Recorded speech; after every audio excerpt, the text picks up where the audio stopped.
Hello guys, this is Apurva. Welcome back to Videsified. This is the 6th video in our Study in the USA series. Please check our previous videos if you haven't already. Today we are going to talk about SOP, that is Statement of Purpose. SOP is not just another requirement asked by your school to submit, but it is an opportunity for you to convince your school to admit you in their program. The admissions committee really takes it seriously, and so you have to do your best to stand out. So let's get right into it, but before that please subscribe to our channel and also hit the bell icon so that you will be notified every time we upload a new video.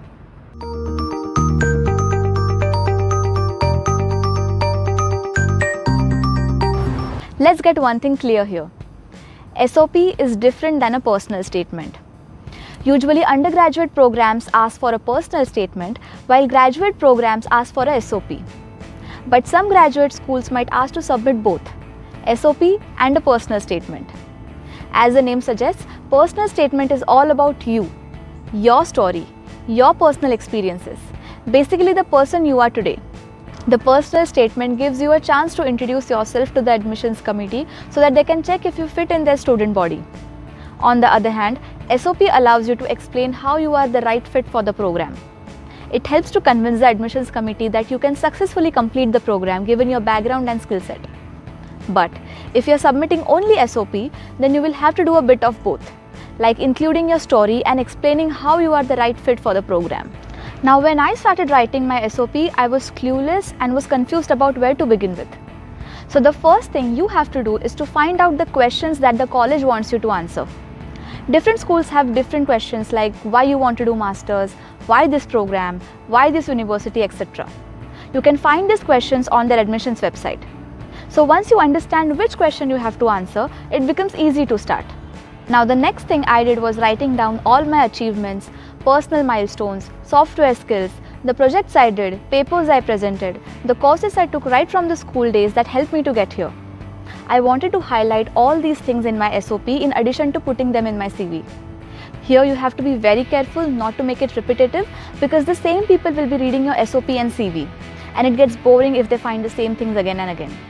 So you have to make sure that you build more context in the SOP and write a story for the things mentioned in the CV. As Dr. Agarwal told in his interview, the admissions committee is really interested to see if you would be successful in completing the program. So your narrative should include the challenges or difficulties you faced and how you overcame them. For example, it can be a classroom project you did with difficult teammates, or an internship in which you had to learn a different technology, or a course you failed initially but worked hard to bounce back. So don't be afraid to mention your failures, but tell them how did you get out of them successfully. Now, we have the basic outline ready for writing SOP. We all apply to 7 to 8 universities, which means we have to write 7 to 8 different SOPs, which is difficult. So what people generally do is write one generic SOP and send it to all universities. This is very convenient, but will not make your SOP interesting to the admissions committee. Instead, one simple strategy that you can implement is dividing your SOP into 3 parts. First is about your story, your background, your inspirational moment, everything adding up to this point. This will not change and will be the same for all SOPs. The second part is writing about why this program. If you're applying for masters in computer science or mechanical engineering, then you have to tell why you want to pursue that program or how it would be useful for your future plans. Writing about your future plans will help the university to understand how you will use your degree to build a successful career. This part will also be the same unless you're applying for different programs. Like you may be applying for masters in computer science in one university, but masters in data science in other. Or masters in mechanical engineering in one university, but masters in industrial engineering in other. In this case, you will have to slightly modify this part based on what program you are applying to. However, the majority of it would still be the same since your interest area would not be very different.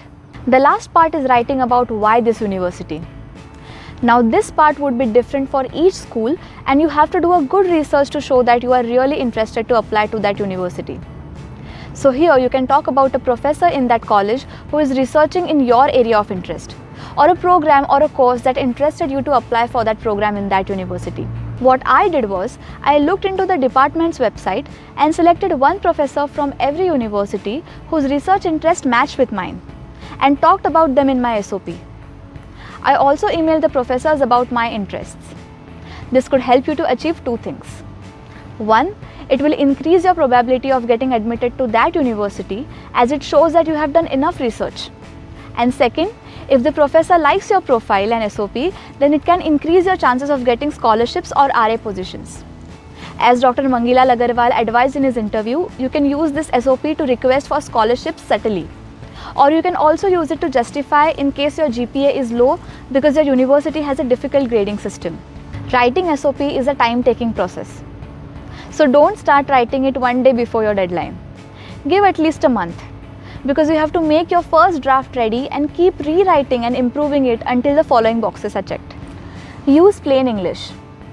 You don't have to use fancy words or GRE vocabulary here. Start with a quote or an anecdote to build interest in the reader.